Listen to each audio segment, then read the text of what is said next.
To take the latter issue first, and just briefly, it's become clear even from the discussions around this package, they demanded a financial package as a condition for a deal. Sinn Féin were actually talking of £10 billion at one stage as a financial package. There's nothing actually guaranteed in what the government have written, but the only concessions that they got on social and economic questions was one, at the insistence of the DUP, that academic selection, in other words the streaming, the grammar school system, which was to be abolished, would be retained. Now, Martin McGuinness was Minister of Education, said his proudest contribution was putting through the ultimate abolition of the 11+ of academic selection. Sinn Féin have capitulated on this question now, and academic selection will remain because the DUP and the official Unionist Party, under the way this agreement works, will have a veto on any change in such a decision. The big issues of protest in the recent period have been on the questions of rates and what we have been campaigning on, the issue of water charges, which affects all working class families and will come into being next April. Rates also affects working class people, but the protest that's been taking place against the hike in rates also affects middle class people because it's based on housing evaluation, and that protest has been led by people in quite a reactionary way, complaining that the increase in rates represented a wealth tax.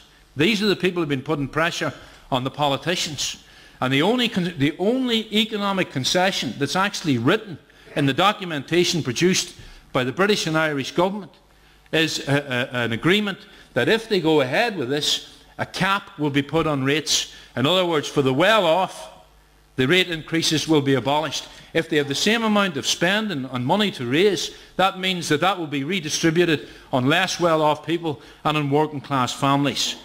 If they were interested in the social and economic plight facing working-class people, why did they not dig in the same way as they did on academic selection on the question of water charges and insist there would be no agreement unless the decision to introduce water charges was reversed? And the reason for that, I think, is very simple. Water charges are to come in on the 1st of April. The Assembly and all of these politicians who say they're against it, in fact, are not against water charges, and they prefer that water charges are already introduced by the British government before the Assembly is up and running, so they don't have the responsibility then for introducing them. The problem in Northern Ireland society is not that the politicians are divided. The problem is the nature of the politicians. The problem is the fact that working class communities are polarised as never before. And power sharing, this convoluted arrangement that they're putting forward, is not a prescription to bring working class communities together. It's an arrangement by which sectarian politicians can oversee the division that exists within society. And more than ever, it's actually an arrangement that the DUP will quite happily say to Sinn Féin, you look after the Catholics, and Sinn Féin in reverse will say to the DUP, you look after the Protestants, and what you have in effect is just another step in the political balkanisation of Northern Ireland. And it can last for a period, yes, because this time, unlike the last agreement, they're all inside the tent pissing out, whereas the last time you had the DUP trying to pull it down from the outside. But it won't last for any particular length of time, because into this is an inbuilt paralysis which can bring the whole thing crashing down.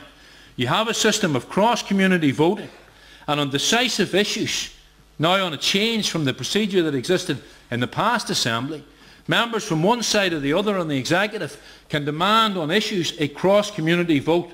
And that means you have to have a majority of the Unionists in the Assembly or on the executive of the ministers, and a majority of nationalists have to vote for something before it can go through and become policy. So what that in effect means, actually, when you've had Sinn Féin complaining about the loyalist or unionist veto over the whole course of the Troubles, they've actually negotiated a unionist veto now on every aspect of policy. Yes, of course, there's also a nationalist veto, but since the nationalists are in the main the people who are fighting for change, and the unionists in the main are the people who are defending the status quo, in order to change anything you have to have an agreement of both sides, and they've given a veto that a majority of the unionists can veto any change going through this Assembly. If there's a disagreement and they can't arrive at a policy on something, the only answer is collapse.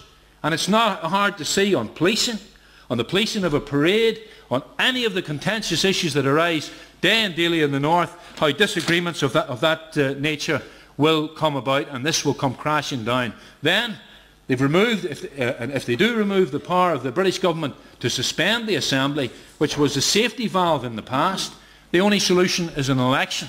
But an election called after an Assembly crashed on a sectarian issue would produce a worse, more polarised result, and that's why this situation will not work. Now, from our point of view, we are in favour as socialists in relation to Scotland, in relation to any capital, to the maximum devolution of powers to a local level. In general, we are in favour of devolution and the ability to control local politicians. But what we have to see in relation to Northern Ireland, it's a complex position, and it relates directly to this debate, that to raise the demand for devolution in any other way than linking that to the building of a party of the working class that can unite workers and provide a real solution in an assembly is just to put forward a recipe for paralysis and catastrophe. Power sharing won't work, but just to call, on the other hand, for a new assembly without some form of arrangement that the rights of minorities in society are protected is seen by Catholics as demanding a return to majority rule, and that would never be accepted. It would be like going back to the position of Stormont over 50 years.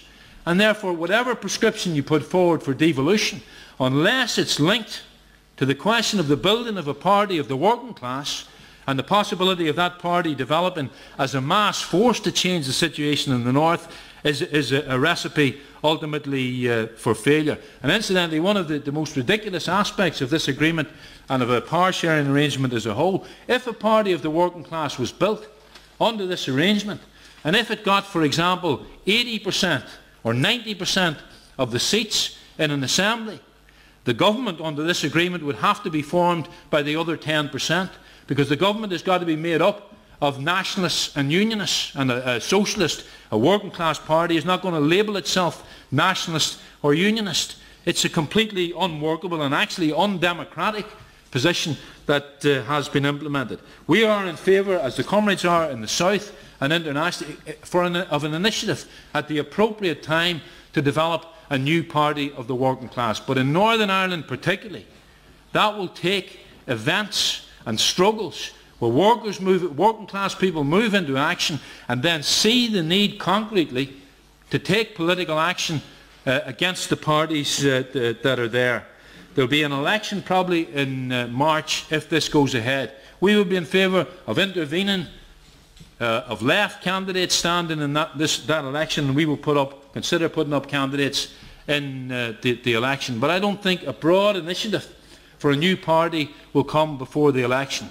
But if the Assembly is up and running, and if this social and economic agenda is implemented by a coalition of the DUP and Sinn Féin, then it is easy to see how an opposition can develop in the communities. For example, on the issue of water charges, if a mass non-payment is built against such an assembly, how the support could develop for the idea of a new party of the working class. And at the appropriate moment, we would put forward the idea not just of raising it as a slogan, but of some concrete initiative to begin to bring such a party into being. It's not at the present, but it's something we have to keep on the agenda for the future, because the only way out in Northern Ireland is the building of the united force of the working class, and the only way that can be done is around socialist policies.